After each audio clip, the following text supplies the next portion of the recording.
All right. So, part 3 at 44 seconds. This is my real nail. Oh, you guys are going to get nailed shit, obviously, in the middle. But, anyways, so I turned 30, right? And spiritual awakenings in general, usually come after you've gone through some shit. Usually bring about a traumatic experience, or just an experience in general, whatever the fuck, right?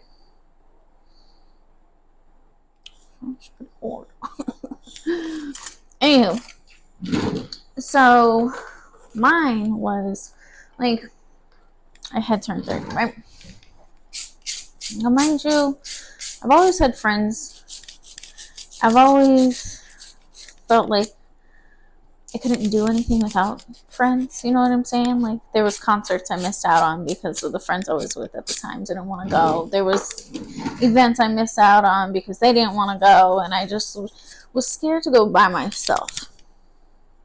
You feel me? Like, I was the type that was always down to do whatever the fuck they wanted. And when it came down to whatever I wanted, it wasn't always the case. So, needless to say, those phased out. We grew apart. And also because I didn't agree with half the shit that they were doing. I don't hold me up and all this other bullshit. But anyways, whatever. No big deal. So, but I did have like 2 best friends. And one of them, now mind you, I was like almost 200 pounds. I'm kind of there now, anyways, but that's neither here nor there. And I lost like 60 something pounds. Like, I was looking good, feeling good. One that I had known for like 10 plus years, I didn't get my congratulations, I didn't get my flowers, and it was just like a lot of shit. And then it was just, that's when I started to realize that the friendship was more one way than it was 2 ways. And I'm not saying it was all bad or whatever the fuck. I'm just saying that when it came down to it, I didn't have a friend. And then also, I didn't like how I was feeling after I left. There was one dinner, it was an all girls dinner, and all they did was talk shit about a business owner, about a woman business owner. Basically saying like she got surgery, she wears makeup to cover her natural freckles and all this other bullshit. And I was just like, and then how she was a tomboy and she's all girly now. It was just straight shit talking and straight putting down, and nobody was giving her acclimates for being a business owner, for growing up, for evolving, for blossoming, for like owning up her own shop and all this other bullshit, right? And so I'm sitting here going, I'm like, are we really talking shit about a woman doing the damn thing, right? And I'm like, I don't want to be here. I don't want to be around this, right? And so that whole rule, and then also at the same time, what's the saying? If they talk shit with you, they talk shit about you. And I started feeling like I didn't like the way I was feeling after I was leaving. I was like, you're talking shit about me. I know this. Because also I started becoming more aware. Like, my third eye was awakening, and I was like tapping into my gifts, tapping into my abilities, tapping into me. And this is also where I was like learning like what my third eye was teaching me. Fuck.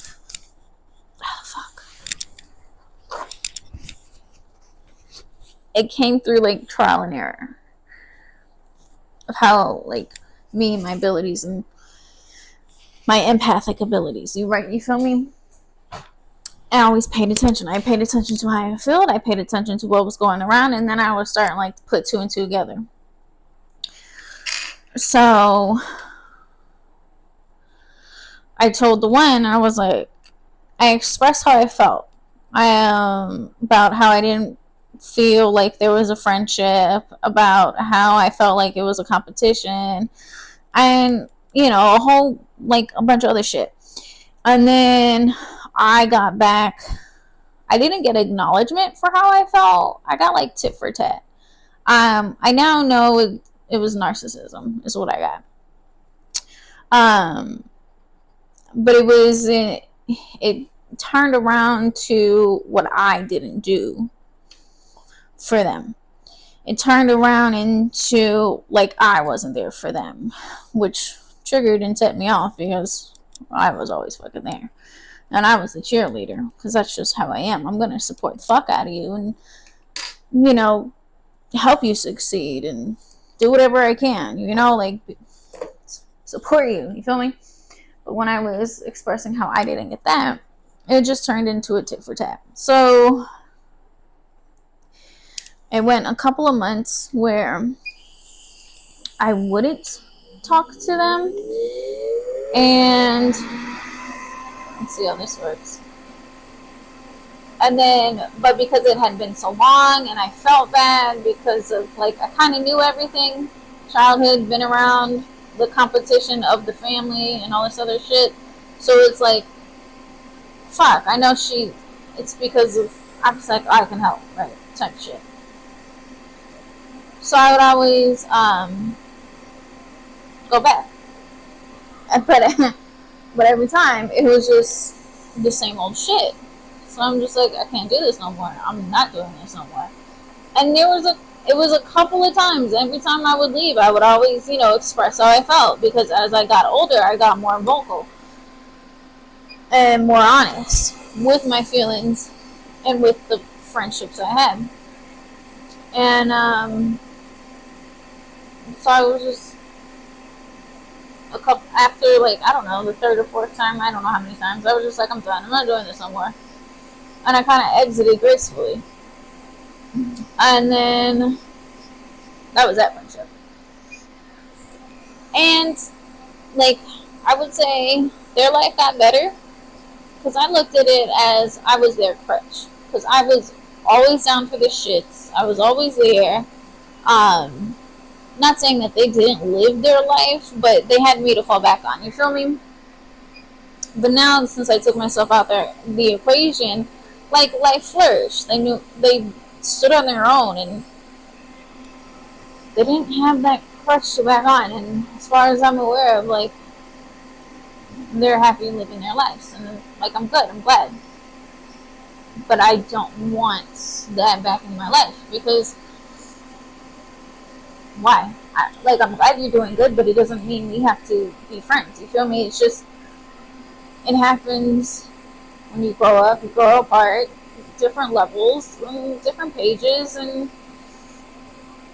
it ran its course. Like, every friendship has helped me. Even though they've hurt me, they've also helped me. And I'm not saying, like, all my friendships were bad. I'm just saying, like, there were bad times. And there were lessons learned, you feel me? But moving on from that, I had another best friend. So that was like around 30, right? I had another best friend at the time. And, like, we had been locked in for years. And I was there throughout all his relationships. He was there for my near-death experience. I had gotten T-boned. I'll never forget it. It was December 17th, 2017. And my first real bad accident. My first real accident, actually. And I was driving back to work on my lunch break. I was in corporate America.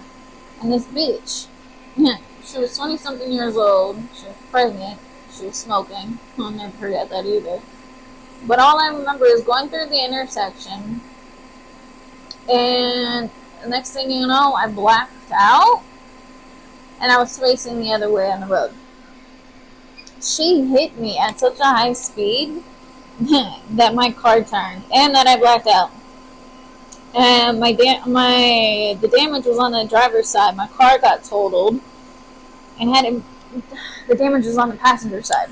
Had it been on the driver's side, and I probably wouldn't be here telling you this, So anyways, so yeah, so best friend, it's always there for me. Um, there for me during like another friend had died. I feel like he committed suicide because of drugs. But there was like more to it because like he was doing good. Like I know he was on drugs, but he was doing good. And I feel like there was a whole setup with his friends, but like nobody would tell me shit. It is what it is. But anyways, so when I found out about his death, um, my best friend came over and was just like stayed with me and comforted me and like like he was there for me and like I was it.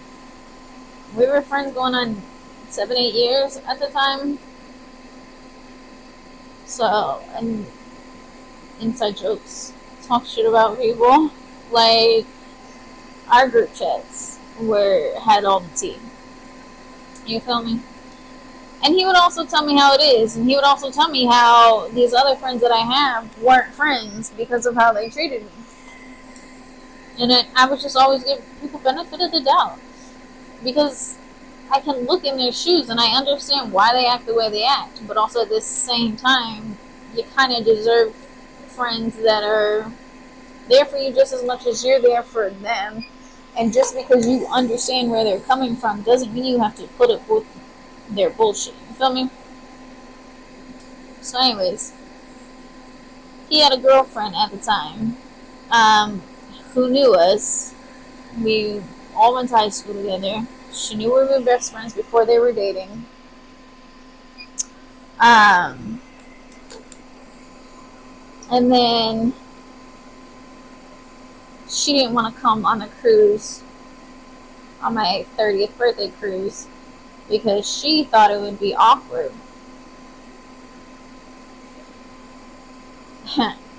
And I said, that makes no sense. Because my near-death experience, we had sex. I honestly don't remember it, and I think because my mindset is why I don't remember it.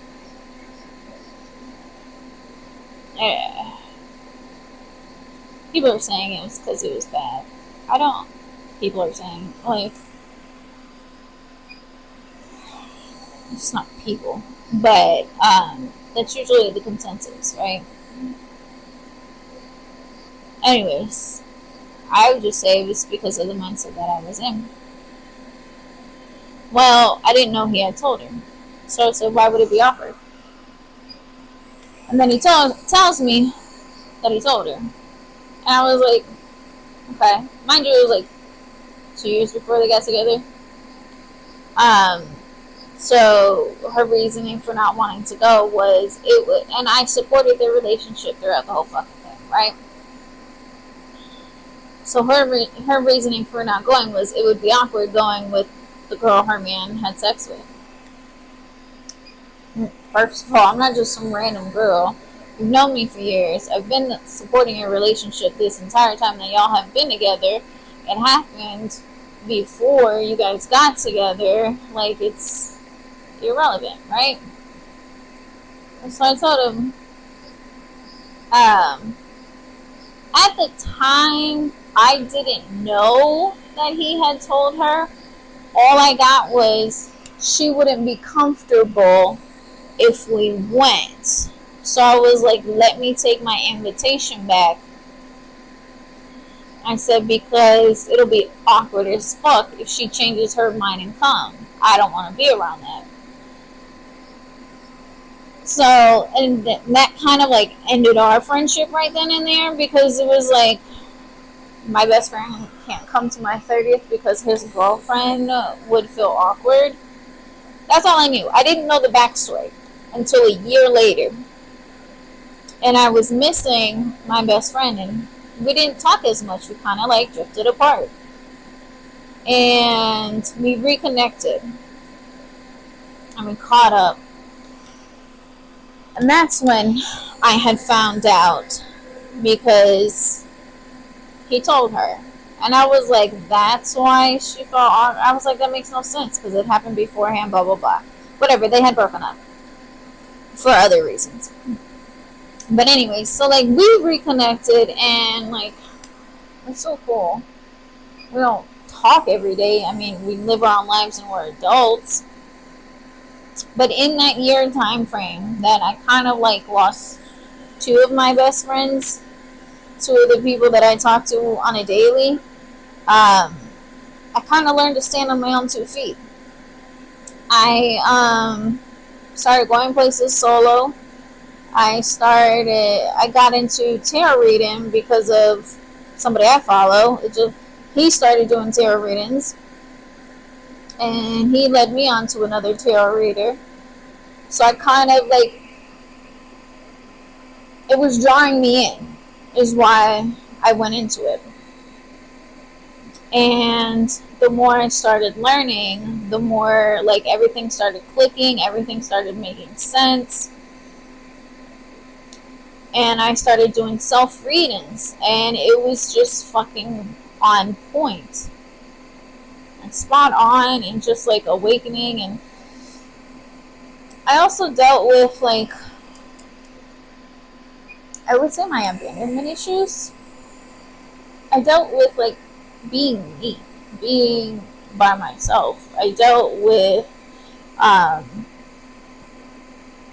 dealing with like my dark side. Like, I stopped holding on to people, and I stopped like people pleasing